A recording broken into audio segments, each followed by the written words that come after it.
فهو المهتد ومن يضلل فلن تجد له وليا مرشدا أشهد أن لا إله إلا الله وحده لا شريك له وأشهد أن محمدا عبده ورسوله لا نبي بعده أما بعد فإن أصدق الكلام كلام الله وخير الهدي هدي محمد صلى الله عليه وعلى آله وسلم وشر الأمور محدثاتها وكل محدثة بدعة وكل بدعة ضلالة وكل ضلالة في النار أما بعد.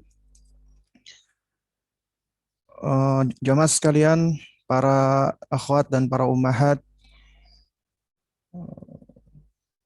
rahimani wa rahimakunallah. Alhamdulillah, di pagi hari ini kita diperkenankan Allah Subhanahu wa taala untuk berjumpa secara virtual ya, melalui Zoom ini. Dan alhamdulillah, ini merupakan nikmat yang Allah karuniakan untuk kita, di mana di kondisi yang kita masih diuji oleh Allah Subhanahu wa taala dengan pandemik ini, kita masih diizinkan untuk belajar. Dan juga ini juga ini juga merupakan suatu nikmat dari Allah Subhanahu wa taala, manakala ya antuna para akhwat, para ummahat diperkenankan ataupun diberikan kesempatan oleh Allah Subhanahu wa taala untuk bisa belajar di rumah ya kita masing-masing.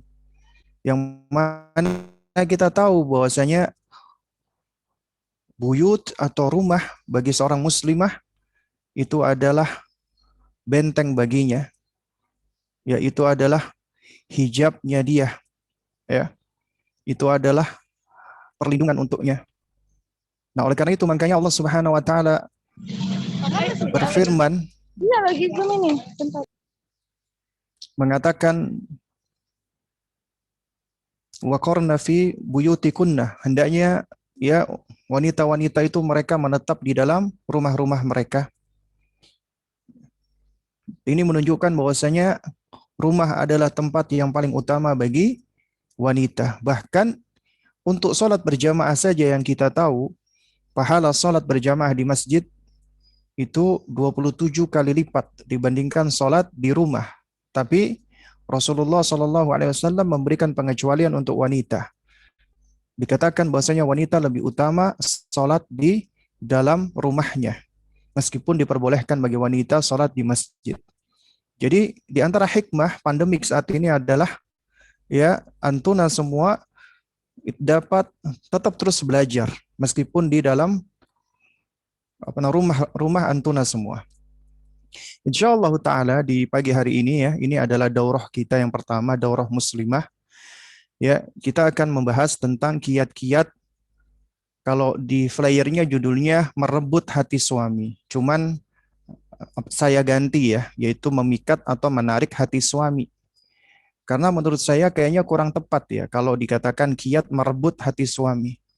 Seakan-akan kita sedang merebut ya hati suami dari sesuatu ya. Nah, mungkin kalau seandainya itu bicara tentang masalah poligami atau yang semisalnya ya, itu mungkin judulnya pas ya, kiat merebut hati suami ya. Jadi di antara para istri berusaha untuk merebut hati suaminya. Nah, cuman ini juga sebenarnya kurang baik ya. Yang lebih tepat adalah bagaimana kiat bagi seorang muslimah dia memikat, menarik, menawan hati suaminya. Ya. Baik, jamaah sekalian yang dimuliakan Allah Subhanahu wa taala. Nanti kajian kita, daurah kita ini akan kita bagi menjadi 3 sesi. Jadi 1 hari 1 sesi. Sesi pertama dan sesi kedua adalah full materi. Jadi kita di hari pertama dan hari kedua adalah ya berisi kajian full ya. Jadi jika antuna ada pertanyaan-pertanyaan, maka silakan pertanyaannya ditulis kemudian diberikan kepada panitia, nanti dikumpulkan oleh panitia. Baru nanti di sesi ketiga kita baru akan bertanya jawab langsung ya. Nanti di sesi ketiga atau hari ketiga itu full ya tanya jawab. Nah, nanti di sesi tanya jawab ya, kita akan lebih dahulukan sebagian besar pertanyaan yang sudah masuk duluan, kemudian akan diklasifikasikan ya, yang pertanyaan senada ataupun sama, ya agar tidak berulang. Kemudian juga kita akan berikan kesempatan jika masih ada waktu bagi yang ingin bertanya secara langsung. Ya, baik. Jamaah sekalian, para akhwat dan para ummahat yang dimuliakan Allah Subhanahu wa taala. Insya Allah ya, yang kita akan bahas ya di dalam daurah ini, di sini ada frame ya, frame bahasan ya, kerangka bahasan. Dan ini penting untuk kita kita ketahui bersama ya. Jadi suatu hal yang baik ya, metode yang baik adalah ketika kita sebelum menelaah atau membahas sesuatu, hendaknya kita sudah mengetahui nih bagaimana kerangkanya, bagaimana frame bahasannya. Jadi kalau misalnya kita menelaah suatu buku ya, di antara metode yang sangat baik ketika Anda mempelajari suatu buku, itu diawali dengan membaca muqaddimah agar tahu latar belakangnya, tujuannya, ya apa yang memotivasi atau mendorong penulis menuliskan buku tersebut. Kemudian biasanya akan dijelaskan bagaimana metode, manhaj penulis menyusun buku tersebut. Kemudian setelah itu adalah ya kita membaca daftar isi atau indeks ya. Daftar isi itu penting sekali ya. Kita baca di awal sebelum kita membahas atau membaca buku tersebut agar kita tahu ini buku ini inti-intinya, kerangka-kerangkanya akan membahas apa ya. Nah, sehingga dari situ akan lebih memudahkan kita untuk mempelajari sesuatu secara sistematis. Nah, demikian pula di pagi hari ini ketika kita akan membahas tentang kiat-kiat menarik hati suami atau memikat hati suami, kita akan bahas dulu nih kerangkanya. Dan kerangka umum di dalam pembahasan itu sebenarnya ya tidak lepas dari konsep hikmah. Hikmah artinya kita harus tahu nih, ya. At least kalau menurut para ini ya, para peneliti ataupun di dalam medpen ya, metodologi penelitian itu biasanya ya ketika kita hendak menyampaikan atau melakukan sesuatu, maka setidaknya kita cari tahu tentang 5W 1H ya. What, why, where, when, whom, and how. Ya. Ini sebenarnya adalah bagian dari metode hikmah karena ya sejumlah ulama kita ketika menerangkan tentang hikmah, seseorang harus tahu nih apa yang harus dia ketahui, yaitu madza yuqal, apa yang akan diucapkan. Lima yuqal, kenapa diucapkan? Ilaman yuqal, kepada siapa dia akan mengucapkan? Ya, mata yuqal, kapan diucapkan? Ya. Kemudian bima yuqal, dengan cara apa dia akan menyampaikan atau mengucapkan hal tersebut. Juga demikian sama ya. Nah, kalau kita lihat judul di sini, kiat-kiat, ya berarti ini merupakan how, bagaimana, yaitu bagaimana caranya, bagaimana metodenya. Kita menarik hati. Kenapa kok hati? Nah ini menarik ya. Ya, menarik hati suami. Kenapa kok yang ditarik hatinya? Kok bukan yang lainnya? Berarti ada sesuatu yang menarik dengan qalbu atau hati. Meskipun kita tahu ya, sebenarnya penerjemahan atau penggunaan diksi di dalam bahasa Indonesia ketika menerjemahkan qalbu dengan hati itu sebenarnya kurang tepat. Ya, karena qalbu itu sebenarnya secara bahasa artinya jantung. Makanya di dalam bahasa Inggris pun juga sama. Qalbu itu diterjemahkan heart. Ya. Tapi di Indonesia itu yang saya herankan pula, ya kata qalbu dan heart itu seringkali disebut dengan hati. Ya, my heart ya blooming misalnya. Itu dikatakan hatiku berbunga-bunga, bukan jantungku. Ya, jadi ini saya kurang tahu ya kenapa di dalam bahasa Indonesia kata qalbu atau heart itu diartikan hati ya. Ya.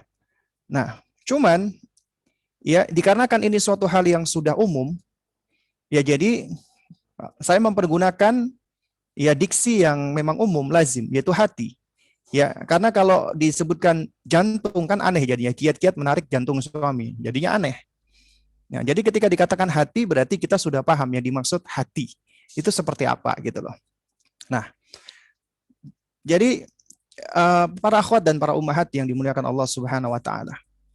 Ya, kerangka bahasan kita ya berkaitan dengan apa namanya? Ini sebentar ya, ada apa namanya azan ini. Ya,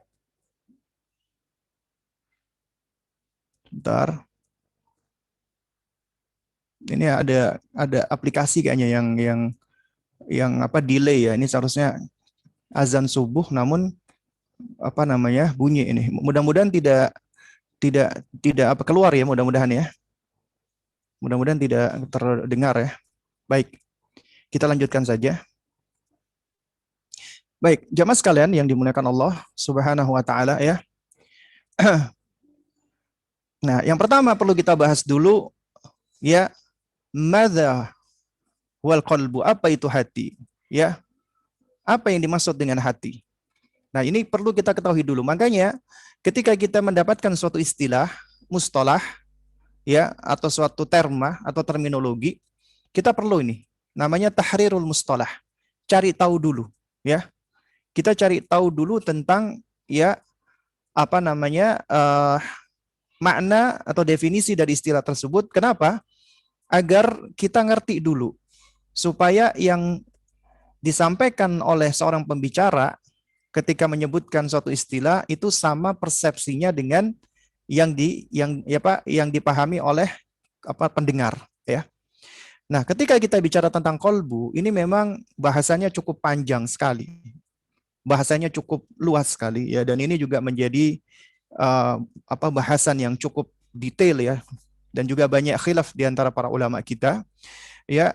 Cuman yang perlu saya sampaikan di sini adalah ya yang cukup bagus ya itu ataupun baik ya, bukan mohon maaf ya, bukan cukup bagus, bahkan bagus ya. Itu apa yang disampaikan oleh Al-Hafidz Ibnul Qayyim rahimahullah taala. Jadi ketika kita mendengarkan kata qalbu yang seringkali kita artikan dengan kata hati, itu sebenarnya memiliki dua makna ya. Pertama adalah sesuatu yang hissi. Hissi itu artinya sesuatu yang real, yang nyata. Hissi itu artinya sesuatu yang bisa diindra. Ya. Artinya itu sesuatu yang wujudnya ya bisa diketahui. Yang dimaksud dengan qalbu di sini adalah organ tubuh berupa daging yang terletak di dalam rongga dada bagian kiri ya, itu di dekatnya paru-paru. Dan ini dikatakan oleh Al-Hafidz Ibnul Qayyim rahimahullahu taala adalah apa namanya? Mamba'ur ruh. Mamba'ur ruh artinya pusatnya ruh. Jadi beliau berijtihad jantung itu adalah tempatnya ruh. Artinya ketika jantung itu berhenti, maka ruh pun akan lepas darinya. Orang itu pun akan meninggal dunia ataupun mati. Ya. Jadi qalbu di sini bermakna jantung, organ tubuh. Ya. Nah, lalu kemudian yang berikutnya adalah ya makna secara maknawi, sesuatu yang bersifat maknawi. Artinya tidak hissi. Jadi dia bersifat, kalau istilahnya Al-Hafidz Ibnul Qayyim rahimahullah dan ulama-ulama yang lainnya seperti Al-Imam Abu Hamid Al-Ghazali dan juga para ulama-ulama kita yang lainnya, itu mengatakan adalah sesuatu yang bersifat latifah, apa namanya, ruhaniyah. Ya, ini saya kesulitan untuk mencari diksinya ini, untuk mencari terjemahan yang pas. Ya. Jadi ini adalah sesuatu yang halus, yang bersifat apa ruhani ya, dan yang tahu hanyalah Allah. Jadi ini adalah sesuatu yang hakikatnya yang tahu adalah Allah. Jadi seperti akal ya, kita tahu, kita meyakini kita punya akal, tapi kita nggak tahu nih bagaimana wujud atau bentuknya akal ya. Juga sama.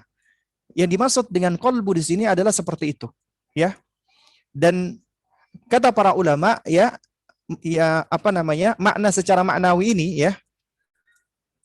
Baik ya, saya coba matikan dulu ya annotate ini ya, mungkin ada yang nggak sengaja coret-coret ya. Disable ya. Oke. Baik. Baik, jemaah sekalian yang dimuliakan Allah Subhanahu wa taala ya. Jadi dia adalah sesuatu yang bersifat maknawi ya, yang bersifat latifah, rohaniyah, yang hanya diketahui hakikatnya oleh Allah Subhanahu wa taala. Hati dalam makna seperti ini dia adalah ya mahallul iman wal kufri. Tempatnya iman dan tempatnya kekufuran. Artinya iman atau kufur bersemayam di situ. Juga demikian dia tempatnya takwa dan maksiat dan amalan-amalan batin lainnya. Ya. Nah, inilah ya yang dimaksud dengan qalbu atau hati. Al-Qur'anul Karim itu menyebutkan banyak sekali ya ayat-ayat yang menyebutkan tentang qulub, tentang hati ini. Contohnya misalnya surat Al-Mujadilah ayat ke-22. Allah Subhanahu wa taala berfirman apa? Ulaika kataba fi qulubihim al-imana wa ayyadahum biruhim minhu. Ya, mereka itulah orang-orang yang Allah tetapkan di dalam iman mereka keimanan. Ya, dan Allah tolong mereka dengan ruh darinya. Ya. Nah, jadi sini Allah mengatakan kataba fi qulubihim al-iman. Allah menetapkan ya di dalam hati-hati mereka keimanan. Jadi ini menunjukkan bahwasanya iman itu hati itu adalah tempatnya keimanan. Juga di dalam surat Al-Hujurat misalnya ayat ke-7. Allah Subhanahu wa taala mengatakan apa? Walakinallaha habbaba ilaikumul imana wa zayyanahu fi qulubikum. Akan tetapi Allah Subhanahu wa taala menjadikan ya engkau mencintai keimanan dan Allah indahkan di dalam hati kalian. Ya, jadi ternyata ya iman itu letaknya di dalam hati, bersemayamnya di dalam hati, tapi terpancar di dalam lisan dan amalan menurut Ahlus Sunnah. Ya. Nah, juga kalau kita perhatikan itu juga sama di dalam sejumlah hadis ya, sebagaimana hadis yang diriwayatkan oleh Imam Ahmad ya, yaitu Nabi yang mulia alaihi salatu wassalam beliau bersabda al-Islamu alaniyah. Islam itu adalah sesuatu yang tampak, yang nyata, yang terang, yang terlihat. Wal imanu fil qalbi, dan iman itu di dalam hati. Kemudian disebutkan oleh perawi hadis ya, wa asyara ila sadrihi thalatha marrat. Kemudian Nabi ya menunjukkan kepada dada beliau sebanyak 3 kali. Ya, qailan sambil berkata at-taqwa hahuna, at-taqwa hahuna. Ketakwaan itu berada di sini, ketakwaan itu berada di sini. Jadi ini menunjukkan bahwasanya ya yang namanya hati, baik itu dalam makna hissi ataupun makna maknawi, itu letaknya ada di dalam dada. Karena Nabi beberapa kali mengisyaratkan hal tersebut, ya. Ya, at-taqwa hahuna, at-taqwa hahuna yashiru ila sadrihi thalatha marrat. Ya, beliau mengatakan takwa itu di sini, takwa itu di sini.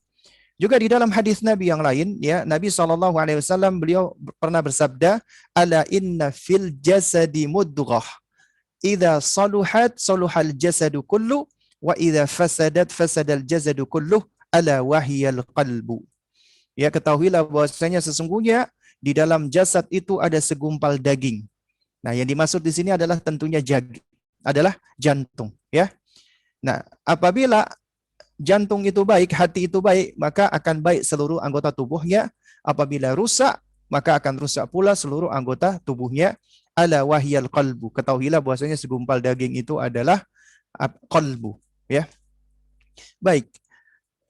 Jemaah sekalian dimuliakan Allah Subhanahu wa taala. Maka dari sini kita tahu ya bahwa hati itu memiliki 2 makna. Makna yang nyata, yaitu jantung, dan makna yang bersifat maknawi, yaitu sesuatu yang tidak hissi. Ya, itu tempatnya iman dan tempatnya kufur. Nah, oleh karena itu, ya, Umar bin Abi Rabi'ah, ya, rahimahullah, beliau pernah berkata, ya, ma sumyal qalbu illa min taqallubihi. Tidaklah dinamakan qalbu itu qalbu kecuali karena sifatnya yang taqallub, yaitu berbolak-balik. Ya. Karena memang dia berbolak-balik, berubah-ubah. Artinya dia tidak stagnan. Baik. Lalu kemudian why? Kenapa? Ya. Kenapa kok kita berusaha untuk menarik hati suami? Setelah kita tahu nih, hati itu apa? Kolbu itu apa? Lalu kenapa kok harus hati? Kenapa kok harus kolbu? Kenapa kok bukan yang lainnya? Bukan tubuhnya, atau bukan organ yang lainnya, atau bukan perasaannya? Ya, karena apa? Karena hati itulah jamaah sekalian yang merupakan raja bagi anggota tubuhnya, raja bagi jasadnya. Adapun jasad adalah rakyat atau prajuritnya. Artinya, ya prajurit itu akan mengikuti titah raja. Dan raja di sini adalah kalbu. Artinya apabila kalbunya itu mengajak kepada kebaikan, maka rakyat dan prajuritnya akan mengikuti kebaikan. Ya. Oleh karena itu, jika hati itu baik, maka seluruh anggota tubuhnya juga akan baik, demikian pula sebaliknya. Ini sebagaimana hadis Nabi tadi, ya, yaitu apa? Idza soluhat soluhal jazadu kullu wa idza fasadat fasadal jazadu kullu. Dan juga ini merupakan tempat bersemayamnya iman, ilmu, takwa, ya, dan juga berbagai macam kebaikan, juga kebalikannya. Artinya kufur, ya, juga kemaksiatan, keburukan juga sama, bersemayam di hati. Makanya ada hati yang sehat, qalbun salim, ada hati yang sakim, hati yang sakit, ada hati yang mayit, hati yang mati. Ya. Qalbun salim adalah hatinya orang-orang beriman. Karena ini hati yang sehat. Hati yang bersemayam keimanan, keilmuan, ketakwaan, kebaikan, dan cahaya wahyu dari Allah Subhanahu wa Ta'ala. Sehingga hati ini pun bersinar, tumbuh, ya, dengan baik. Nah, sementara hati yang sakit adalah hati di mana di dalamnya itu bercokol pula kemaksiatan-kemaksiatan, keburukan-keburukan, hingga menggerogoti hati itu menjadi, ya, kotor, menjadi terkontaminasi, ya, sehingga makanya diperlukan tazkiyatun nafsi, yaitu membersihkan hati, ya, dari keburukan-keburukan atau kotoran-kotoran tersebut. Dan apabila dibiarkan kotoran-kotoran tadi, keburukan-keburukan tadi, kemaksiatan-kemaksiatan tadi, hingga nanti akan menghasilkan kekufuran. Ketika itulah hati menjadi mati. Qalbun mayyit, hati itu menjadi mati, mengeras, tidak lagi berfaedah, ya, sehingga, ya, sudah tidak lagi dia bisa menerima cahaya. Kenapa? Karena kotoran yang sudah, ya, menutupi seperti sebuah kaca. Apabila itu ada kotoran-kotoran, maka kotoran ini dapat menghalangi cahaya yang masuk, sehingga harus dibersihkan terus-menerus. Bagaimana cara membersihkannya? Adalah dengan taubat dan istighfar. Nah, apabila manusia sudah meninggalkan taubat, istighfar, lupa dengan Allah, lalai dari Allah, maka Allah akan benamkan dia ke dalam kelalaian. Kotoran-kotoran itu akan semakin berkumpul dan menutup hatinya, sehingga cahaya pun tidak bisa masuk ke dalam hatinya. Dan Allah lah yang menggenggam hati hamba-hambanya dan membolak-baliknya sesuai dengan kehendak Allah Subhanahu wa Ta'ala. Ya. Nah, oleh karena itu makanya Nabi mengajarkan kita doa, ya muqallibal qulub, tsabbit qalbi ala dinik. Wahai yang membolak-balikkan hati, ya, teguhkanlah hati kami di atas, ya, din, ya, di atas agamamu. Ya. Juga demikian, ya, musarrifal qulub,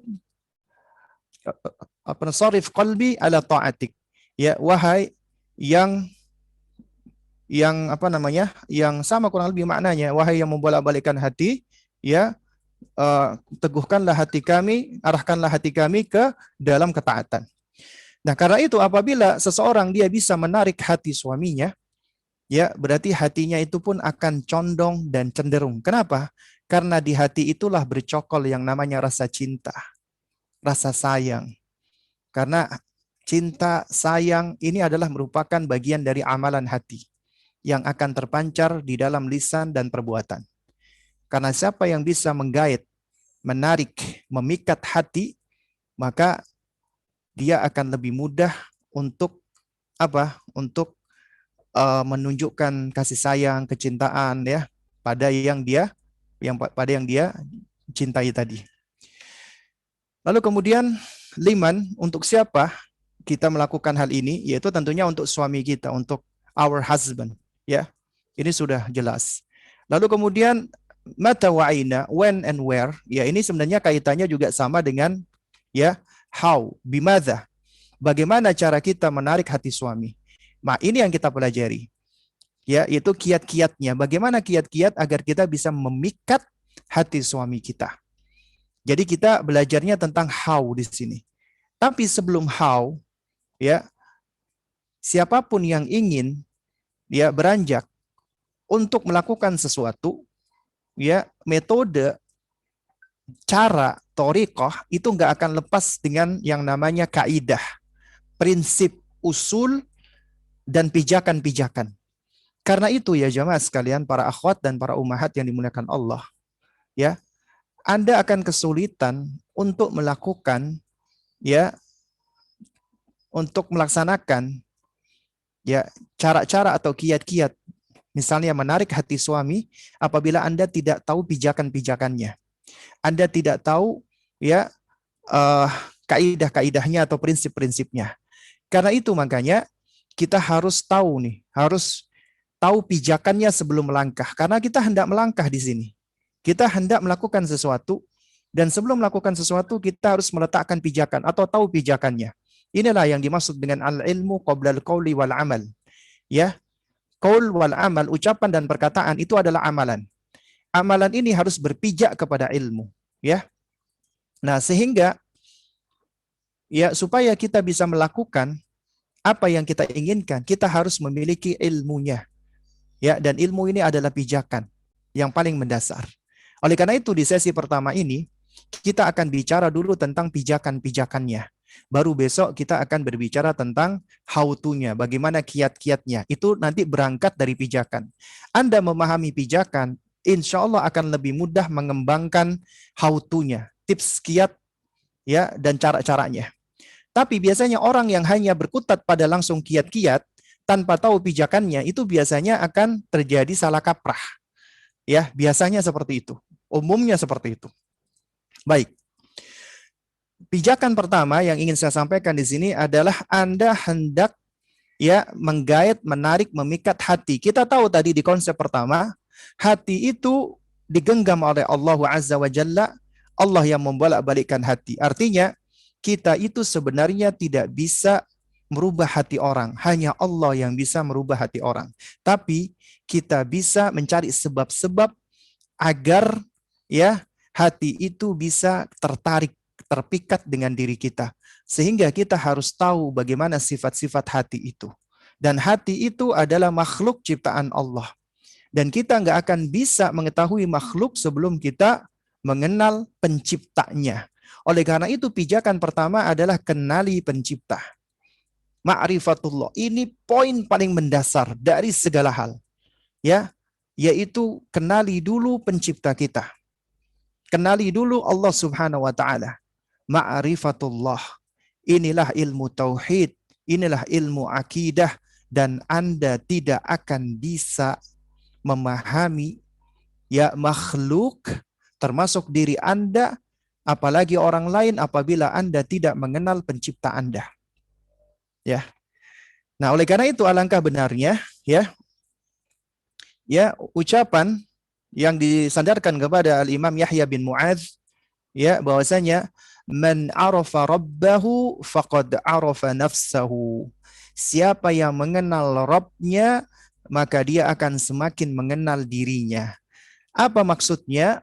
Maksudnya siapa yang mengenal kebesaran Allah, keagungan Allah, kesempurnaan sifat-sifatnya, kemuliaan Allah, ya, dan dia mengenal Allah yang menciptakan dirinya, Allah yang menciptakan hidupnya, Allah yang memberikan dia nikmat, Allah yang mengaruniakan dia segala hal, Allah yang memberikan dia rezeki, dan Allah Azza wa Jalla adalah Rabb yang sempurna.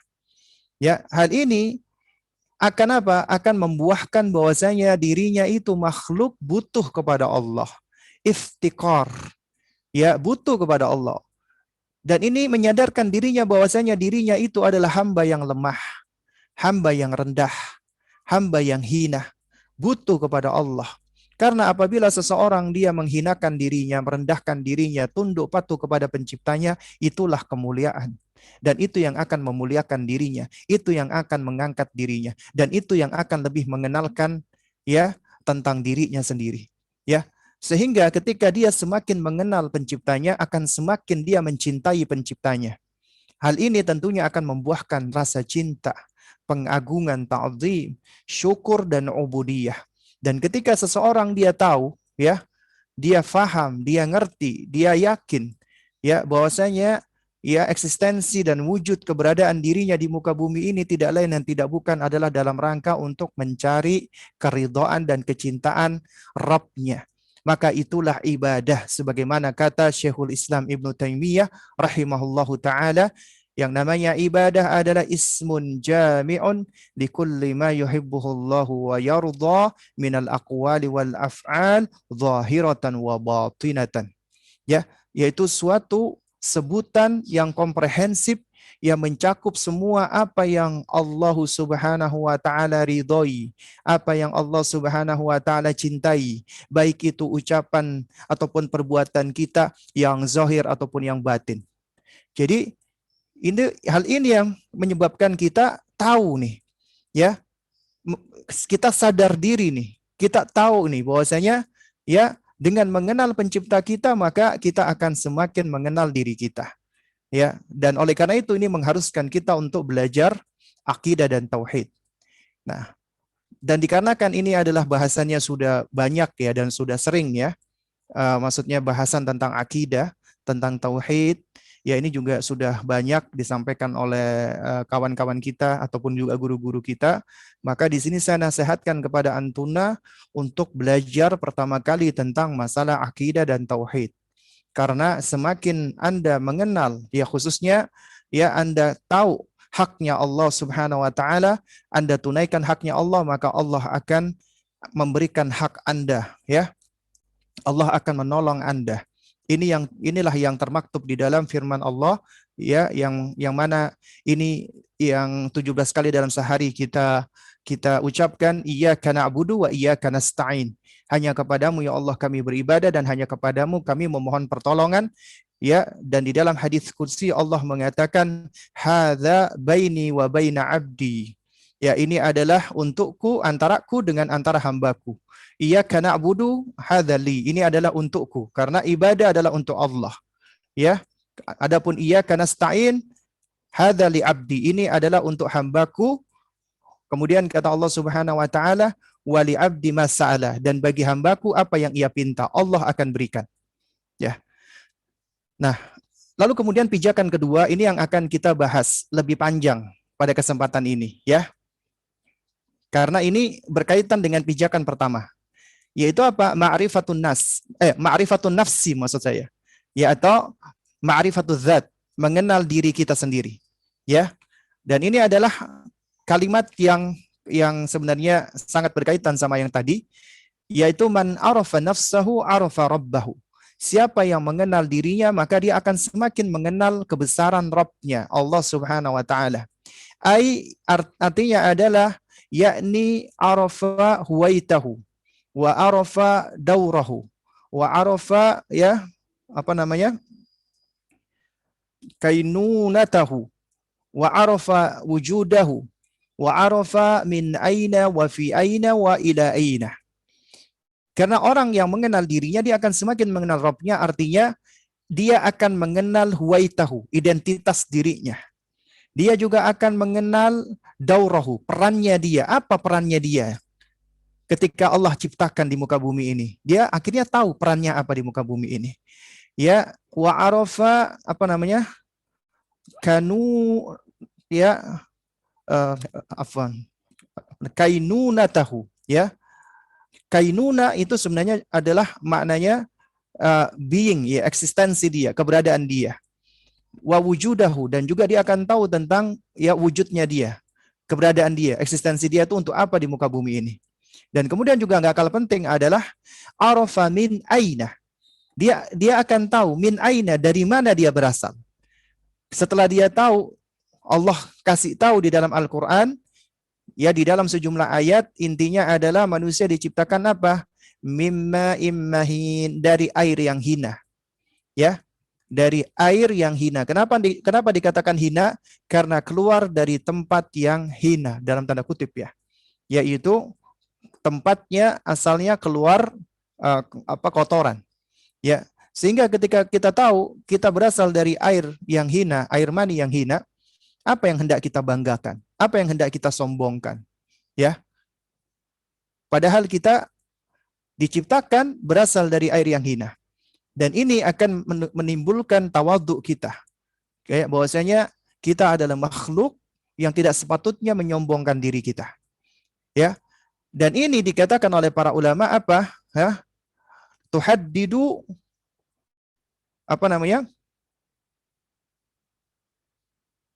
usulal huwayyah, yaitu dengan kita tahu min aina, ini akhirnya menetapkan asal keberadaan kita, yaitu kita berasal dari awalnya tidak ada, kemudian menjadi ada. Allah yang mengadakan kita, Allah yang menciptakan kita. Ya. Kemudian fi aina, di mana kita saat ini? Ya. Kita sekarang sedang ada di dunia, di bumi, ya. Dan ini tuhaddidu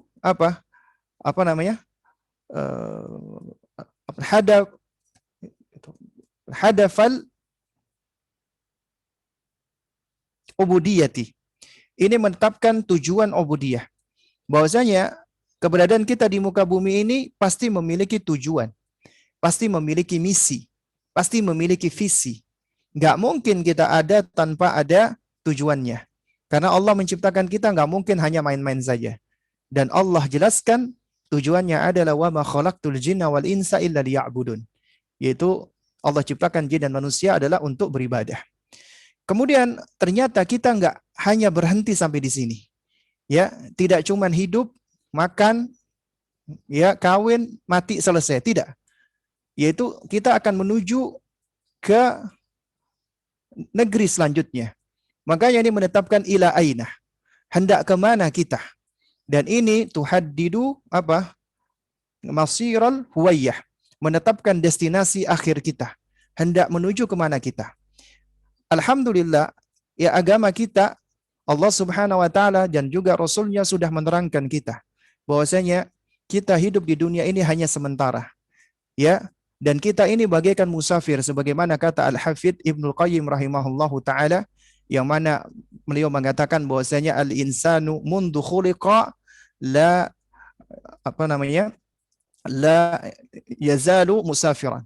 Manusia semenjak dia dilahirkan, semenjak dia diciptakan, statusnya itu tidaklah lepas dari musafir, ya. Jadi semenjak dilahirkan kita tuh sudah menjadi musafir, ya. Dan musafir itu, ya, melakukan perjalanan, ya. Nah, kemudian dikatakan oleh Al-Hafidz Ibnu Qayyim rahimahullahu Ta'ala, ya, yang maknanya adalah apa? Walaysa min hadhihi illa ilal jannah au ilan nar. Ya, dan tidaklah tujuannya, destinasi akhirnya itu melainkan hanya dua tempat. Ya, imma ke surga, imma ke neraka. Ya. Dan surga itu sebenarnya adalah kampung halaman umat manusia, karena bapak kita Nabi Adam diciptakan di sana. Allah uji, dan Allah Subhanahu wa Ta'ala memang sudah tetapkan Nabi Adam alaihissalam akhirnya dengan istrinya diturunkan di muka bumi ini, ya, dan bumi ini sebagai tempat ujian dalam rangka untuk menguji siapa manusia yang benar-benar layak untuk kembali ke surga dan siapa yang tidak layak. Karena itu makanya dunia tempat ujian bagi kita.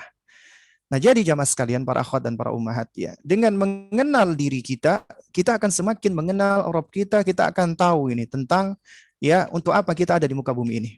Nah, oleh karena itu, dengan mengenal diri kita, ma'rifatun nafsi, ma'rifatul dzat atau self knowledge, ya, itu, ya, akan banyak sekali buahnya.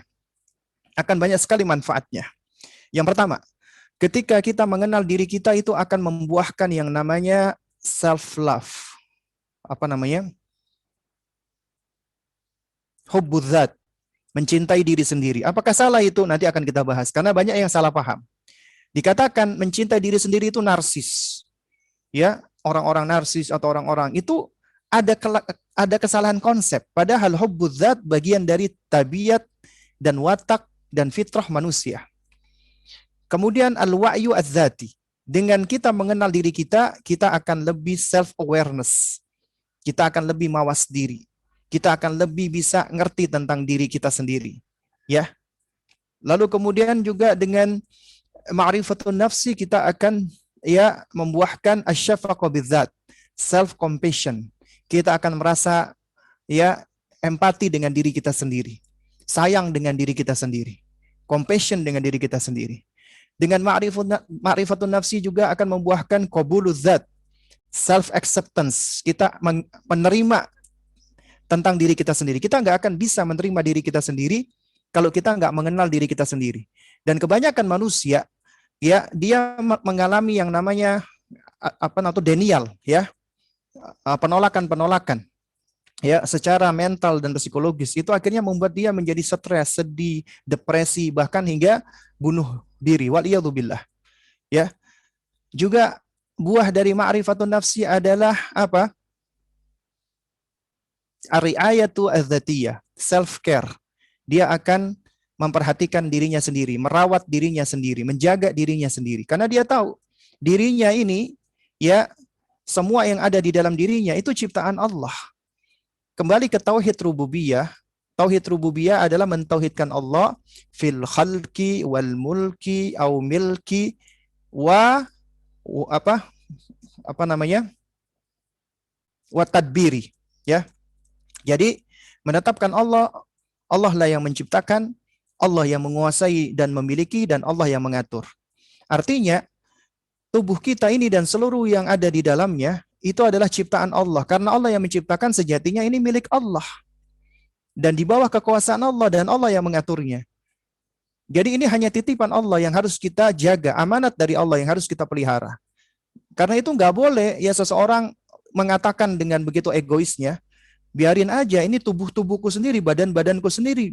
Aku mau ngapa-ngapain kek, itu bukan urusan kamu. Misalnya dia mau mentato badannya, atau dia mau operasi plastik, nggak boleh. Makanya Islam melarang perbuatan-perbuatan yang di situ ada taghyiru khalqillah, merubah ciptaan Allah, kayak mencukur alis, itu nggak boleh, ya. Kemudian juga operasi plastik dan yang semisalnya, karena itu merubah ciptaan Allah. Jadi kita ini ciptaan Allah, ini adalah diri kita, dan diri kita itu adalah indah bukan karena penampilan. Tapi diri kita indah adalah karena akhlak kita, ketakwaan kita, keimanan kita. Kemudian adalah istiksyafu az-zat, self-exploration. Artinya ini yang akan menjadikan kita bisa mengeksplorasi diri kita.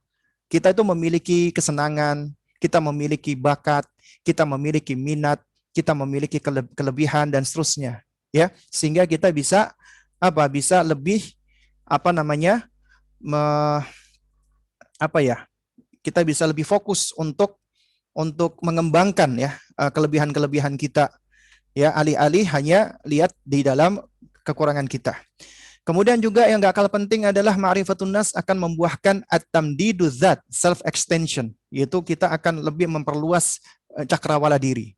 Nah, ini yang akan kita bahas di pagi hari ini insyaallah. Baik, apa itu hakikat hubbuz zat? Banyak orang salah paham, Dikatakan hubbuz zat, mencintai diri, itu adalah perbuatan orang-orang yang gak tahu diri. Orang-orang yang narsis. Orang-orang yang ujub. Atau yang semisalnya.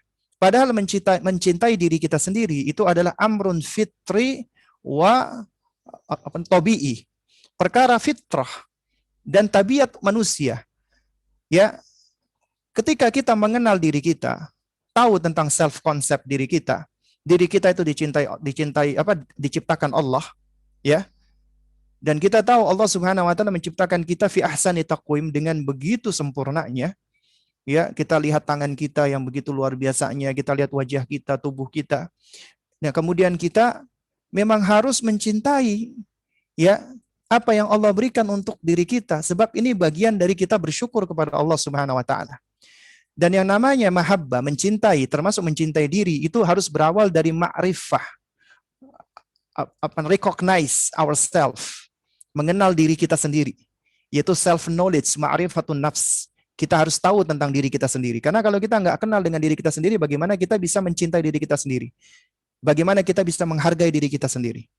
Bagaimana kita bisa merawat diri kita sendiri? Apabila kita tidak mengenalnya. Islam mengajarkan konsep diri, mengenal diri ini secara wasat, pertengahan. Di antara dua kutub manusia. Ada yang ifrat, lebay, gulu, berlebihan. Inilah yang mengakibatkan ananiyah, selfish, egois, ya, atau gurur, tertipu dengan diri sendiri, ujub, bangga diri, atau narsisme, atau narjasiyah kalau menurut kata orang Arab, ya, dan kibr, sombong, ya. Dan ini yang jatuh, ya, pada iblis pertama kali, ya, yang menyebabkan dia menjadi kufur, yaitu ketika dia tidak mau bersujud kepada Adam alaihissalam. Makanya Allah bertanya kepada iblis, ya iblis, ma mana'aka an tasjuda lima khalaqtu biyadayya. Wahai iblis, apa yang menghalangi kamu untuk bersujud kepada makhluk yang aku ciptakan dengan kedua tanganku? Ini menunjukkan kemuliaan bapak kita Nabi Adam alaihissalam, karena Allah menciptakan dengan kedua tangannya langsung, mintin, dari tanah liat. Apa jawaban iblis alaihi laknatullah? Ya, dia mengatakan apa? Khalaqtani min nar wa khalaqtanu khalaqtahu min tin. Ya, khalaqtani min nar, engkau ciptakan aku dari api, wa khalaqtahu min tin, engkau ciptakan dia dari tanah. Wa ana khairu minhu, aku lebih baik darinya. Ya. Jadi ketika dia mengenal dirinya tentang penciptaan dia dari api, dia merasa dirinya lebih baik. Ya, dia merasa dirinya itu lebih utama, lebih mulia karena api. Manusia diciptakan dari tanah. Akhirnya itu menimbulkan kesombongan dia. Ya. Atau yang tafrid. Yang tafrid itu berarti dia meremehkan, merendahkan. Ya, dia merendahkan dirinya, makanya ini menimbulkan dha'fun nafsi wal khur wal dhillah, merasa lemah, rendah dan hina. Akhirnya dia menjadi orang-orang yang pasif, orang-orang yang minder, ya, orang-orang yang merasa tidak mampu berbuat apa-apa. Ya, ini menimbulkan iltirab, labil. Akhirnya apa? Hidupnya dia adalah people pleaser. Jadi dia itu ditentukan atau dideterminasi oleh ucapan orang. Sangat terpengaruh dengan ucapan orang. Ya, sangat takut dengan ucapan orang. Ya, sangat khawatir dengan perkataan orang. Padahal kita tidak ditentukan oleh perkataan orang. Orang-orang yang dipengaruhi dengan perkataan orang, karena apa? Karena dia tafrid, nggak kenal tentang dirinya, nggak tahu tentang kesempurnaan yang Allah ciptakan ada pada dirinya. Menyebabkan dia akhirnya apa? Hidupnya selalu labil, lemah, rendah, hina, dan selalu ingin mencari pandangan manusia. Akhirnya dia menjadi, mohon maaf, gila dalam tanda kutip. Kenapa demikian? Karena para ulama-ulama kita dari zaman dahulu itu mengatakan, ya, barang siapa yang menginginkan agar dia selamat dari perkataan manusia, fahuwa majnun, maka dia gila. Karena kita nggak akan mungkin bisa lepas dari perkataan manusia. Kenapa? Kalamun nas la yantahi, ucapan manusia itu nggak ada ujung pangkalnya. Apapun yang kita lakukan pasti dikomentari. Karena itu kita nggak memperhatikan ucapan-ucapan manusia. Yang kita perhatikan adalah apa? Adalah pandangan Allah Subhanahu wa taala terhadap diri kita. Itu yang akan membentuk kita. Karena kita mengenali diri kita dan kita mencintai diri kita apa adanya. Itulah hakikat hubudzat. Ya, dan ini ya jamaah sekalian, penting sekali, ya. Islam mengajarkan self knowledge itu dalam dua hal. Pertama, kita dikenalkan tentang asal penciptaan kita, yaitu mimma immahin, dari air yang hina, sebagaimana dalam Quran surat As-Sajdah ayat 8 dan juga surat Al-Mursalat ayat 20. Ini mengajarkan, membuahkan agar kita tawadhu. Kita nggak sombong. Apa yang akan kita sombongkan? Tapi di sisi lain Allah ciptakan kita fi ahsani taqwim, Surat At-Tin ayat 4. Dan juga Allah dalam surat Al-Isra 70, Allah muliakan anak keturunan Adam, ya. Walaqad karramna bani Adam, ya, fil barri wal bahri, dan sungguh kami muliakan anak keturunan Adam di daratan dan di lautan, ya. Sehingga ketika kita tahu ini, kita akan menghargai diri kita dan bersyukur kepada pencipta kita. Karena Allah ciptakan kita dengan begitu baiknya. Oleh karena itu, self-knowledge atau ma'rifatul dzat akan membuahkan hubbul dzat, self-love yang sahih dan benar. Ya, asalkan kita ya mengikuti aturan-aturan Islam. Baik, jamaah sekalian yang dimuliakan Allah Subhanahu wa taala. Bagaimana hubbul dzat dalam konsep Islam? Yaitu mencintai diri dalam konsep Islam. Yaitu kita tahu nih, jiwa kita, tubuh kita, semua yang ada di dalam diri kita itu adalah ciptaan Allah. Berarti milik Allah. Berarti di bawah kekuasaan Allah. Allah yang mengaturnya. Allah titipkan kepada kita. Artinya ini adalah amanat dari Allah. Dan ini adalah salah satu ayat kauniyah Allah. Dikatakan ayat kauniyah karena kita ciptaan Allah. Yang Allah titipkan harus kita jaga, kita pelihara. Dan kita nggak akan bisa menjaga dan memelihara kecuali kita harus mengenalinya dengan baik. Dengan kita mengenalinya dengan baik, kita akan menyayangi, mencintai apa yang Allah berikan. Ini bentuk dari syukur. Dan Allah Subhanahu wa taala ya memerintahkan kita wa fi anfusikum afala tubsirun, dan juga terdapat tanda-tanda kebesaran Allah di dalam diri kalian. Ya. Lantas mengapa kalian tidak mau memperhatikannya? Ya, Adz-Dzariyat ayat 21. Allah muliakan Bani Adam, walaqad karramna Bani Adam fil barri wal bahri, sungguh kami telah muliakan anak keturunan Adam di lautan dan di daratan, ya. Jadi ini adalah bentuk pemuliaan dari Allah. Allah muliakan kita, maka kita pun harus menjaga kemuliaan tersebut. Dan hubbul dzat itu adalah hal yang fitrawi dan tabi'i. Coba kita perhatikan firman Allah, surat At-Tahrim ayat 6. Ya ayyuhalladzina amanu, wahai sekalian manusia. Wahai sekalian orang-orang beriman, mohon maaf. Ya, wahai sekalian orang-orang beriman, khitabnya kepada orang beriman. Ku anfusakum wa ahlikum narah. Jagalah diri kalian dan keluarga kalian dari siksa neraka. Kenapa Allah Subhanahu wa taala perintahkan pertama kali untuk diri kita? Allah perintahkan diri kita terlebih dahulu agar kita menyelamatkan diri dan menjaga diri dari neraka. Karena diri kita itu lebih utama dan pertama untuk kita selamatkan sebelum orang lain. Karena ini adalah amanat yang pertama Allah berikan kepada kita, tubuh kita. Diri kita, jiwa kita harus kita selamatkan terlebih dahulu. Dan ini menunjukkan bahwasanya ya kita nggak akan bisa merubah, menjaga, memelihara orang lain apabila kita nggak menjaga, memelihara diri kita sendiri. Dan ini menunjukkan bahwasanya pentingnya kita harus mengenal diri kita dan menjaga diri kita, mencintai diri kita agar tidak masuk ke dalam neraka. Juga dikatakan ini perkara tabi'i karena ya Sayyiduna Umar radhiyallahu taala anhu, beliau pernah berkata kepada Rasulullah, wahai Rasulullah, la anta ahabbu ilayya min kulli syai'in illa min nafsi. Wahai Rasulullah, sungguh engkau lebih wahai Rasulullah, ya, sungguh engkau lebih aku cintai dari segala sesuatu kecuali diriku, kecuali jiwaku.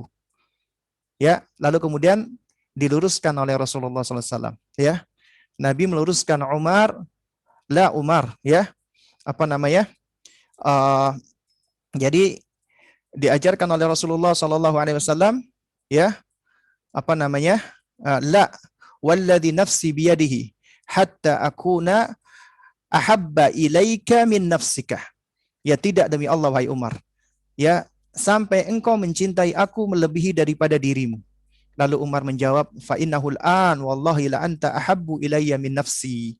Ya, kalau begitu ya Rasulullah, sesungguhnya sekarang demi Allah Anda lebih aku cintai daripada diriku sendiri. Lalu Nabi menjawab, wal an ya Umar. Kalau begitu sekarang wahai Umar, engkau benar. Dan ini hanya untuk Rasulullah. Artinya kita harus lebih mencintai Allah dan Rasulnya melebihi daripada apapun termasuk diri kita. Tapi ketika Umar mengatakan di awal, ya Rasulullah, la anta habbu ilayya min kulli syai'in illa min nafsi. Wahai Rasulullah, engkau lebih aku cintai daripada segala sesuatu kecuali diriku. Ini berangkat dari apa? Berangkat dari fitrahnya beliau, ya, dari tabiatnya beliau, karena manusia secara asal memang ya mencintai dirinya sendiri. Juga sabda Nabi SAW, la yu'minu ahadukum hatta yuhibba li akhihi ma yuhibbu li nafsihi. Ini perhatikan. Tidaklah beriman salah seorang dari kalian sampai dia mencintai bagi saudaranya sebagaimana yang ia cintai untuk dirinya. Artinya diri kita dijadikan standar. Kalau kita senang sesuatu itu, sesuatu yang baik itu ada pada kita, maka kita pun harus senang sesuatu yang baik itu ada pada saudara kita. Dan apabila kita nggak senang ada sesuatu yang buruk itu ada pada kita, kita pun juga harus senang apabila sesuatu yang buruk itu juga tidak ada pada saudara kita.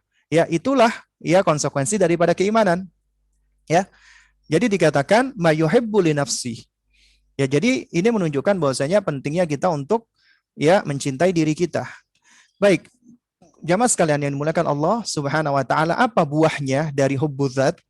Buahnya ya yang pertama adalah ini akan mendorongnya untuk terus bersyukur kepada Allah karena dia sadar dirinya adalah amanat dari Allah yang harus dia jaga. Ya. Kemudian dia akan berupaya untuk menempatkan dirinya, jiwanya berada di tempat yang mulia dan tinggi. Dan dia berusaha menghindarkan dirinya dari tempat-tempat yang hina dan jelek. Dan kita tahu tempat yang paling mulia adalah surga. Dan ini tempat yang dekat dengan Allah. Artinya orang yang mencintai dirinya, dia berusaha agar menempatkan dirinya itu berada di tempat yang tinggi. Dia akan berusaha mengambil sebab, mencari sebab, beramal soleh. Ia beriman dan beramal soleh. Agar apa? Agar dirinya yang dia cintai itu bisa berada di tempat-tempat yang tinggi, yaitu di surga Allah Subhanahu wa taala. Kemudian orang yang mencintai dirinya, dia akan berusaha untuk mensucikan dirinya, membersihkan dirinya. Ya, baik itu fisiknya, hatinya, jiwanya dari kotoran-kotoran. Dia bersihkan hatinya dari kemaksiatan, dari kesyirikan, dari kebid'ahan. Dia bersihkan fisiknya dari kotoran-kotoran, ya najis dan yang semisalnya, ya dengan cara toharoh. Itu buah dari mencintai diri. Kemudian juga ini akan mendorong diri untuk menyempurnakan dirinya. Ya, baik dalam hal agama diniyah, dalam hal nafsiyah kejiwaannya, dalam hal sihiyah kesehatan dia, dalam hal ilmiah, sosial, ijtimaiyah dan seterusnya. Kemudian buah dari hubbuzat akan menjadikan manusia senang dengan kebaikan dan benci dengan keburukan. Kenapa? Karena dia nggak suka jiwanya itu buruk, dirinya itu buruk, hatinya itu buruk. Dan dia senang jika dirinya, hatinya, ya, jiwanya itu baik. Itu karena buah daripada mencintai diri. Kemudian dia akan menjadikan dirinya sebagai pribadi yang inspiratif dan aktif. Semangat menyebarkan kebaikan bagi orang lain, terutama keluarganya. Kenapa? Karena cinta diri membuahkan cinta kepada orang lain. Bagaimana dia akan mencintai orang lain sementara dia tidak mencintai dirinya? Bagaimana Anda bisa mencintai suami Anda sementara Anda tidak mencintai diri Anda? Ya, kemudian juga akan menjadikan dirinya percaya diri, ya, wasik binafsih, self confidence, self esteem. Kemudian akan menjadikan dirinya mampu berbuat adil terhadap dirinya. Dia akan ridha dan tasaluh, berdamai dengan dirinya, ya, sehingga dia akan mampu untuk mencintai orang lain, akan melahirkan empati. Kemudian menjadikan dirinya tidak dipengaruhi oleh ucapan orang, cercaan, hujatan, makian, kritikan orang lain. Ya, karena dia sadar dirinya tidaklah ditentukan oleh perkataan orang lain. Ya, dirinya tidaklah ditentukan oleh anggapan orang lain. Tapi dirinya hanya mencari ridhonya Allah Subhanahu wa taala semata. Ya, bisa minta tolong agar mic-nya tolong dinonaktifkan ya. Terus kemudian menjadikan dirinya muslim yang kuat, energik dan optimis mesti menghadapi hidup yang penuh dengan ujian, musibah.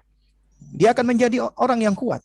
Karena dia sadar diri dan sadar bahwa penciptanya Allah tidak akan membebani dirinya melebihi dari kapasitasnya. Lihat surat Al-Baqarah 286. Ya. Apa? Innallaha la yukallifullah, ya, la yukallifullahu nafsan illa wus'aha. Allah tidak akan membebani seseorang yang orang itu tidak sanggup untuk mengembannya. Kemudian menjadikan dirinya bersikap adil menghadapi manusia, menghadapi orang lain. Dan manusia itu sejatinya tidaklah dinilai dari rasnya, sukunya, bangsanya, wilayah, kecuali dari ketakwaannya. Ya. Dan ini diantara buahnya. Dan ini penting untuk kita ketahui. Kenapa? Karena ini adalah hal yang mendasar. Anda sadar diri, Anda cinta diri, maka Anda akan bisa berbuat yang sama terhadap orang lain. Mohon untuk mic-nya dinonaktifkan ya. Ya. Ya. Yang kelupaan untuk menonaktifkan mic-nya, mohon ya agar dimatikan agar tidak mengganggu ya. Baik. Lalu kemudian yang berikutnya, ya, buah daripada ma'rifatun nafs adalah al-wa'yu az-zati, self awareness. Kita ini sadar diri nih. Dan ini merupakan pondasinya hubbuzat, mencintai diri, yang berangkat dari self knowledge, ma'rifatul zat, yaitu bagaimana kita mengenal, memahami dan menyadari diri, ya, diri kita.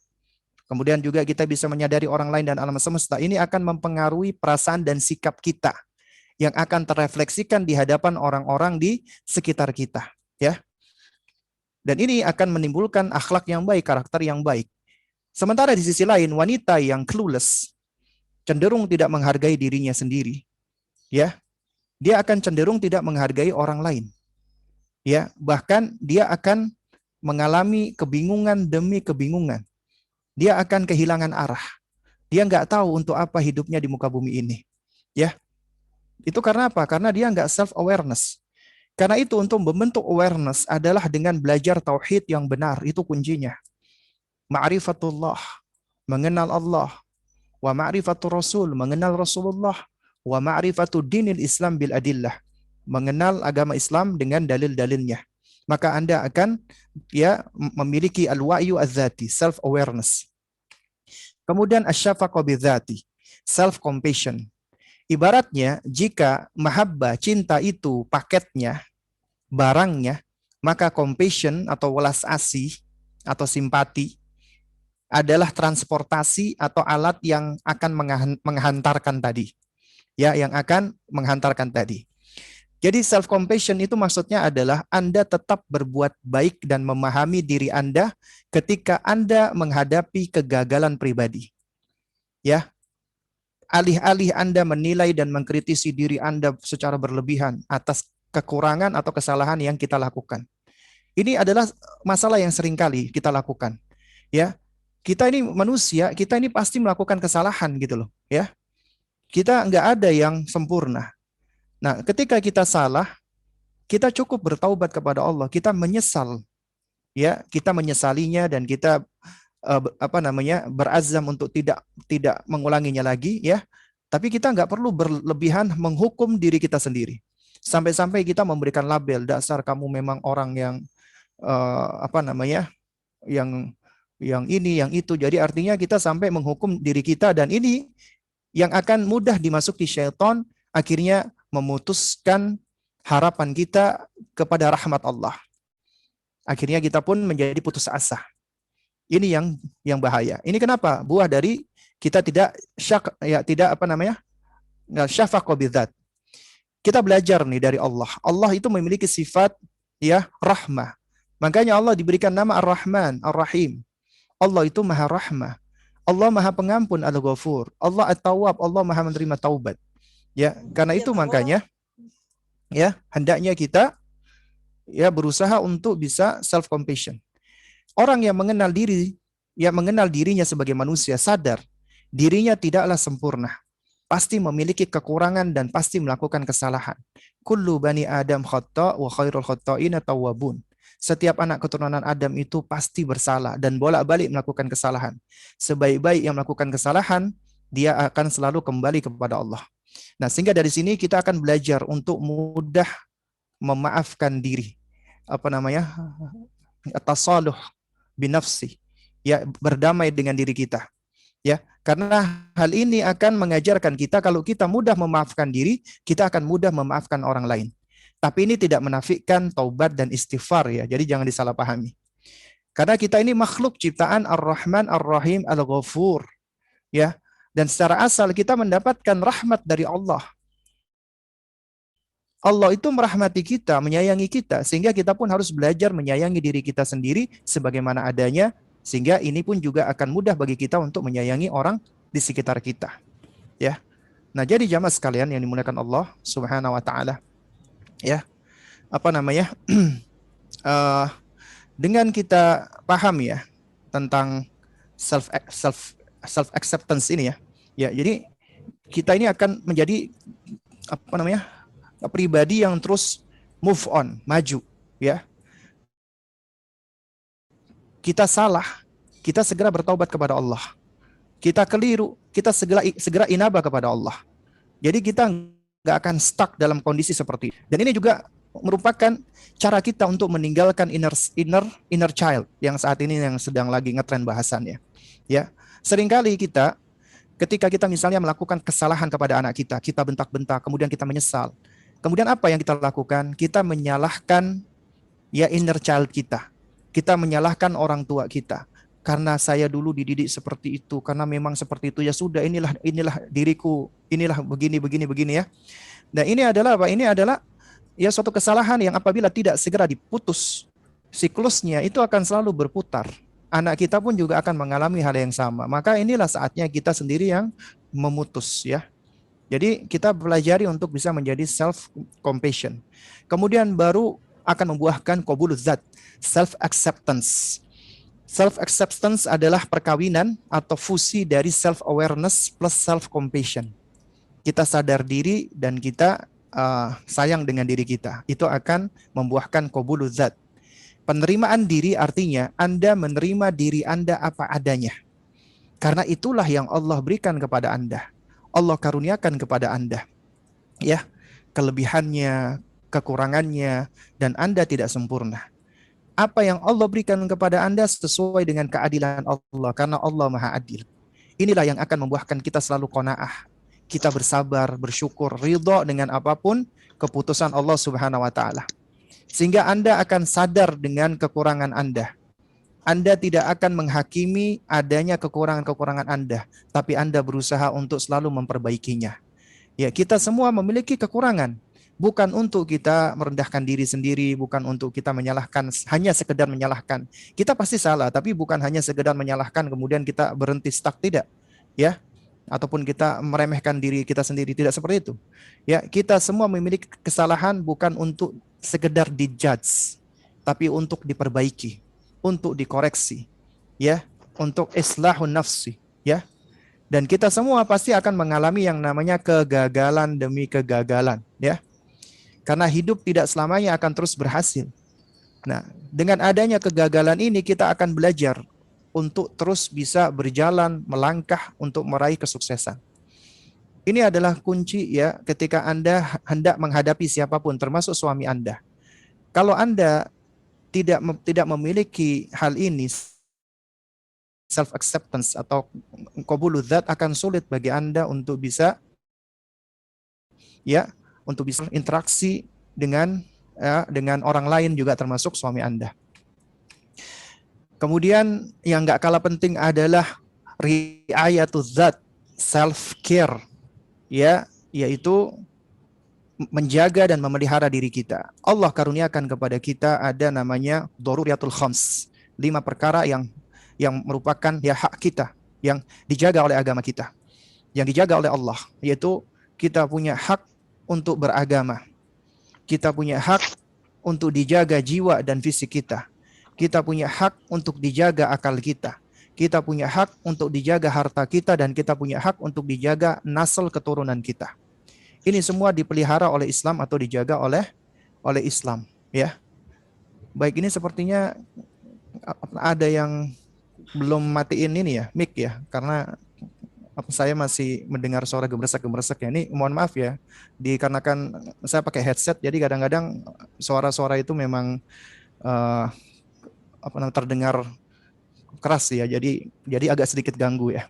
Baik, jamaah sekalian yang dimuliakan Allah Subhanahu wa taala ya. Allah karuniakan kita adalah ya agama.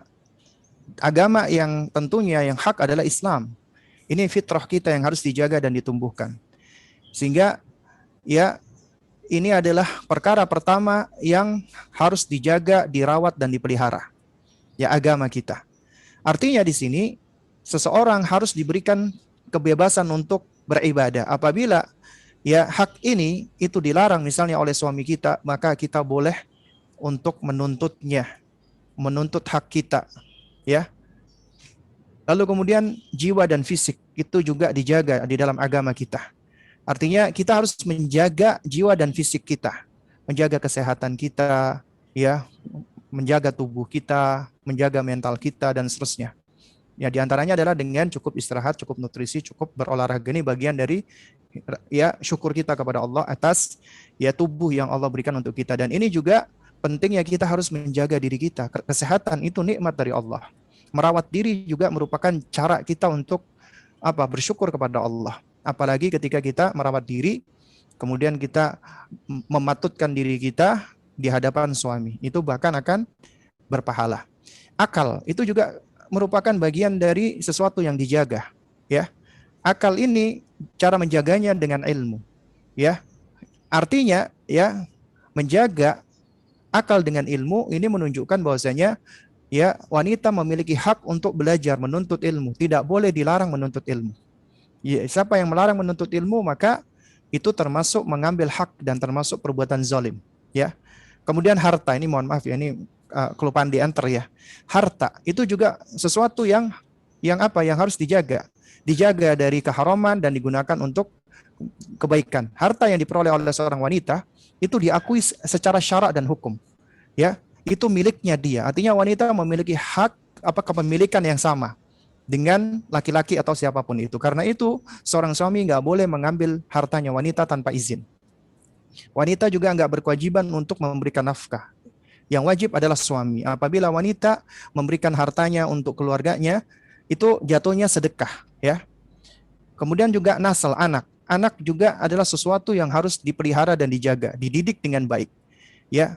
Saat Anda memberikan nafkah yang paling baik buat anak Anda, maka demikian pula kebutuhan mereka, yaitu mereka butuh disayangi, butuh dicintai, butuh keberadaan Anda, ya. Dan demikian pula dengan apa namanya? Dengan Anda harus menjaga diri, di mana Anda harus sehat, segar, stabil, kuat, ya. Dan ini adalah bagian dari self care. Nah, di antara bentuk self care ini adalah apa? Anda adalah harus mematut diri, ya, agar Anda tampak selalu indah di hadapan suami, dan itu akan membuahkan pahala. Dan itu juga termasuk kiat yang akan menarik dan memikat hati. Kemudian ya ini ada sisa 2 poin lagi ya, yaitu istiksyafu adzat, self exploration, ya. Ada sebuah apa namanya pepatah yang mengatakan if alma apa namanya tastamti bihi ya walan ta'mal yawman fi hayatika, atau do what you enjoy and you'll never work a day in your life. Maksudnya lakukan apa yang kau senangi, kelak kau tak akan pernah merasa bekerja meski sehari di dalam hidupmu. Maksudnya apa? Ketika Anda melakukan suatu hal yang Anda senangi, Anda gemari, Anda tahu nih kesenangan Anda, kegemaran Anda, hobi Anda, maka Anda akan mengerjakannya dengan senang hati, dengan gembira, dengan fun. Sehingga itu tidak menjadi suatu beban, ya. Ya, nah, apabila Anda melakukan ya kewajiban-kewajiban Anda dengan cara seperti ini, Anda hadirkan bahwasanya apa ini adalah sesuatu yang bukan hanya sekedar beban tapi ya kita sukai, kita senangi, maka itu ya tentunya akan menjadikan semua yang kita lakukan itu akan menjadi mudah. Selain itu juga kita perlu ini mengeksplorasi diri kita. Kita perlu untuk mengekspor apa yang kita suka, apa yang kita bisa, apa minat kita, bakat kita, passion kita, harapan kita, cita-cita kita, ya. Nah, kalau kita bisa mengeksplor itu ada dalam diri kita, maka kita juga akan lebih mudah untuk mengekspor hal ini di dalam diri suami kita atau anak-anak kita. Ya, kita bisa tahu apa minatnya, bakatnya, passionnya, harapannya, ya. Nah, ketika Anda tahu misalnya kesenangan anak, minat, bakat, dan passionnya, maka ya kita bisa ini fokus ya untuk apa? Untuk mengembangkan bakatnya, ya. Kemudian juga lebih menguatkan bonding dan attachment, dapat beraktivitas bersama, ya. Nah, misalnya masak bersama, melukis bersama, outdoor activity, asalkan halal dan tidak melanggar syariat. Juga demikian ketika Anda punya minat sesuatu, kemudian Anda lihat juga suami punya minat sesuatu, ya. Jadi dengan saling mengetahui ini ya, ini yang akan semakin melahirkan tafahum ya, saling mengenal. Kemudian ini yang terakhir ya, yaitu at-tamdid adzat, self extension. Ya, jadi artinya memperluas diri kita. Ya, hubbuz dzat, cinta diri itu tidak hanya tentang apa yang kita pikirkan, apa yang kita sampaikan, apa yang kita katakan tentang diri kita sendiri, tidak. Tapi ini juga tentang liman kepada siapa kita ingin membuka dan memperluas diri kita, ya. Artinya di sini ini mengharuskan kita untuk bisa mencari, ya, kepada siapa kita bisa membuka dan memperluas diri kita. Ini mengharuskan kita harus selektif di dalam memilih orang-orang yang layak dan baik bagi kita, yang akan ya turut memberikan pengaruh yang positif kepada kita, tidak malah sebaliknya. Kenapa? Karena manusia satu dengan yang lainnya saling mempengaruhi, apalagi sahabat. Dalam hal ini apalagi yang paling dekat dengan kita, pasangan kita, suami atau istri kita. Makanya di dalam agama kita, ya, tahapan-tahapan di dalam pendidikan anak, ya, setelah memperbaiki diri adalah apa? Adalah mencari pasangan yang baik. Kenapa? Karena pasangan yang baik itu adalah sarana kita untuk bisa at-tamdiduz zat, self extension. Kita bisa memperluas diri kita dengan orang tersebut. Makanya Nabi bersabda, "Al-mar'u ala dini khalilihi falyanzur ahadukum man yukhalilu." Seseorang itu berada di atas agama teman dekatnya. Karena itu hendaknya ya kalian perhatikan dengan siapa kalian mencari sahabat dekat, dengan siapa kalian bersahabat dekat. Karena sahabat dekat itu adalah sarana kita untuk tamdidud dzat, self extension dengan dia. Kita membuka diri dengannya, memperluas diri dengannya, ya. Juga dikatakan bahwasanya as-sahibu sahibun imma ila syari au ilal khairi. Sahabat itu adalah penyeret, entah menyeret kepada keburukan atau kepada kebaikan, ya. Nah, jadi ya ini mengharuskan kita untuk selektif. Memperluas dan membuka diri kepada orang lain itu mengharuskan kita perlu selektif dan berhati-hati. Karena apabila tidak, maka itu akan membahayakan kita. Ya. Kemudian pijakan yang ketiga, itu kita baru ngomong pijakan kedua, ya. Ya, pijakan ketiga, perbaiki dan perkuat hubungan dengan Allah. Kenapa? Ya, karena waman aslaha ma bainahu wa bainallahi aslahallahu ma bainahu wa bainan nas. Siapa yang memperbaiki hubungannya dengan Allah, Allah akan perbaiki hubungan ia dengan manusia. Artinya, semakin Anda memperbaiki attachment Anda, bonding Anda dengan pencipta Anda, Allah akan perbaiki attachment dan bonding Anda dengan makhluknya, dengan suami Anda, dengan anak Anda. Jadi jika Anda ingin agar hubungan alaqah Anda dengan suami Anda baik, Anda ingin memikat hatinya, Anda ingin menarik hatinya, maka awali dengan memperbaiki hubungan kita dengan Allah terlebih dahulu. Ya, dengan banyak beribadah, berzikir, sholat, tilawatul Quran, ya. Ini adalah hal-hal yang penting yang perlu kita lakukan. Kemudian pijakan keempat, ya, bahwasanya kecintaan kita kepada pasangan kita, suami kita adalah mahabbatulillah, yaitu karena Allah, ikhlas karena Allah, ya. Jadi kita mencintai suami kita bukan karena hal-hal lainnya, tapi karena Allah. Fillah, di jalan Allah, billah, dengan pertolongan Allah, wa ala amrillah, dan di atas perintah Allah. Ingat sabda Nabi SAW, ya, bagi mereka-mereka yang ingin mendapatkan lezatnya keimanan, karena kata Nabi SAW, thalathun man kunna fihi wajada halawatal iman. 3 perkara, siapa yang itu ada pada dirinya, maka dia akan merasakan lezatnya iman. Iman terasa lezat di dalam dada, di dalam hati. Dia akan merasakan iman itu begitu nikmatnya. Ya, yang pertama adalah an yakunallahu wa rasuluhu ahabba ilaihi mimma siwahuma. Hendaknya Allah dan Rasulnya ia jadikan lebih ia cintai daripada selainnya. Jadi dalam masalah kecintaan kita harus dahulukan Allah, kemudian Rasulnya. Ya. Baru kemudian wa an yuhibbal mar'a la yuhibbuhu illa lillah. Dan tidaklah seseorang mencintai saudaranya, ya, atau tidaklah seseorang ya mencintai orang lain, dia tidaklah mencintai kecuali karena Allah semata. Karena itu makanya ketika Anda mencintai suami Anda karena Allah, itu akan membuahkan iman, halawatul iman, ya, kenikmatan atau kelezatan iman. Kemudian yang ketiga adalah wa an yakraha an ya'uda fil kufri kama yakrahu an yuqdhafa fin nar. Ia membenci kembali kepada kekufuran sebagaimana ia benci jika ia dilemparkan ke dalam api, ya. Juga kata Nabi SAW, la yu'minu ahadukum hatta yuhibba li akhihi ma yuhibbu li nafsihi.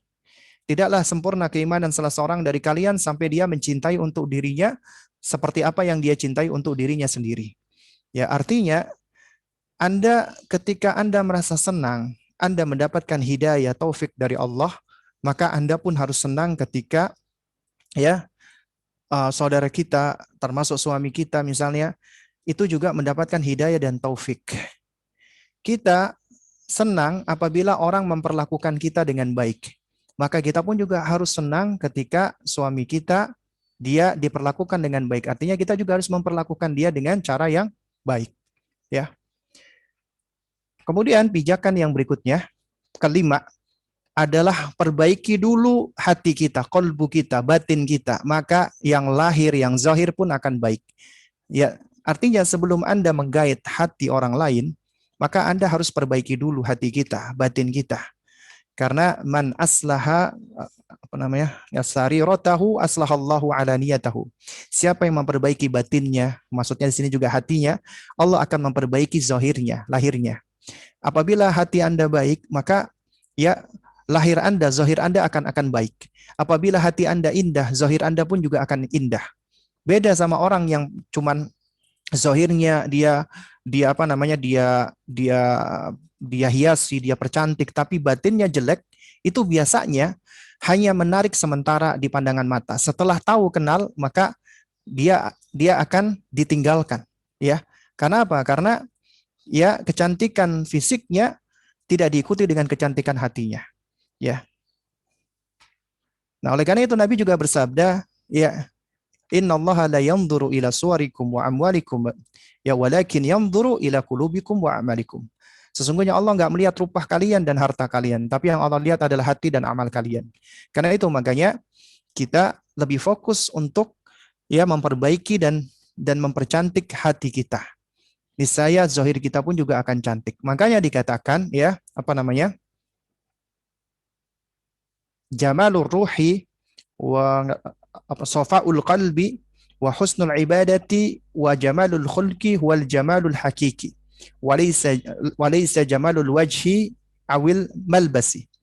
Keindahan jiwa, kebersihan hati, bagusnya ibadah, dan kecantikan akhlak, itulah kecantikan sejati. Bukan keindahan wajah, pakaian, atau fisik. Karena itu, ya, bisa jadi mungkin suami Anda ketika menikahi Anda awal-awal mungkin tertarik dengan kecantikan Anda. Tapi itu tidak langgeng apabila tidak diiringi dengan kecantikan hati. Ya, betapa banyak ya laki-laki akhirnya ketika dia menikah karena melihat fisiknya lalu tahu akhlaknya itu adalah kurang baik, itu biasanya tidak akan langgeng.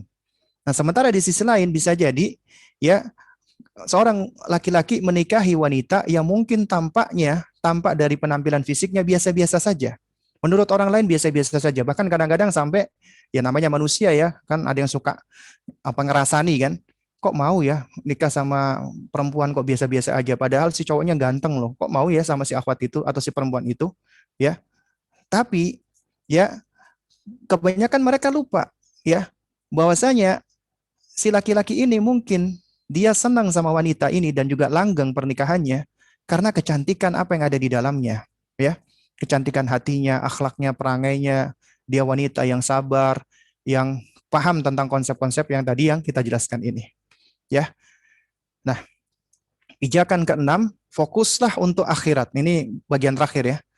Maka dunia pun akan turut ya. Karena kita tahu kita di dunia ini cuma sementara dan Anda ketika berinteraksi ataupun ketika Anda bersatu berhimpun dengan suami Anda di dunia ini, itu adalah perhimpunan sementara, perkumpulan sementara, perjumpaan sementara. Kelak Anda pasti akan berpisah dengannya. Ya, entah itu kematian atau yang selainnya. Tapi kalau Anda fokus untuk akhirat, maka insya Allah Allah akan jadikan persatuan dan perhimpunan itu adalah perhimpunan yang langgeng, yang kekal. Allah akan himpunkan di dunia. Dan ingat kata Nabi SAW, man kana hammuhu al-akhirata jama'allahu syamlahu wa ja'ala ghinahu fi qalbihi wa atathu dunya wa hiya raghimah. Siapa yang obsesinya adalah untuk akhirat, maka Allah akan kuatkan urusannya. Allah akan kokohkan urusannya, Allah akan jadikan kekayaan itu di dalam hatinya dan dunia akan mendatanginya dalam keadaan dunia itu hina di matanya. Karena dia nggak butuh, tapi dunia tetap datang. Makanya juga kata Nabi SAW, "Wa man amila li akhiratihi kafallahu amra dunyahu." Siapa yang dia beramal, ia fokus dengan kehidupan akhiratnya, maka Allah akan cukupkan urusan dunianya. Ya, wallahu taala alam bisawab. Mungkin ini yang dapat disampaikan untuk sesi kita di pagi hari ini. Insya Allah kita lanjutkan besok di sesi 2. Dan sebagaimana sudah kita sampaikan, ya silakan bagi Antuna untuk mengajukan pertanyaan. Ya nanti insya Allah pertanyaan akan dikumpulkan oleh admin. Jadi selama 2 sesi ini kita belum membuka sesi tanya jawab ya. Dikarenakan kita selesaikan dulu materi ya. Materi sesi 1 dan insya Allah nanti besok kita lanjutkan di sesi 2. Baru kemudian di sesi 3 kita akan bertanya jawab. Jadi pertanyaan-pertanyaan Anda insya Allah nanti akan dikumpulkan. Dan perlu saya sampaikan bahwa tidak semua pertanyaan tersebut akan bisa dijawab. Ya, khususnya karena keterbatasan ilmu saya, pengetahuan saya, pengalaman saya, ya sehingga ya kemungkinan besar sebagian tidak akan bisa dijawab. Kemudian juga tentunya karena masalah waktu ya tidak semua juga akan bisa dijawab. Kemudian juga seandainya yang bisa saya jawab pun juga mungkin dikatakan la yusminu wa la yughni min ju', yang tidak akan mengenyangkan dan juga tidak akan menghilangkan dahaga. Ya. Baik, mungkin kita akhiri dulu sampai di sini ya daurah kita di sesi pertama. Insya Allah kita lanjutkan besok di sesi kedua. Sesi kedua kita akan berbicara ya, berangkat dari pijakan-pijakan tadi ya. Kita akan bicara sejumlah kiat. Sebenarnya kiatnya banyak ya. Dan juga sudah banyak buku-buku yang juga membahas dan menjelaskan tentang bagaimana sih menggayat suami atau menarik hati suami, itu sebenarnya banyak ya.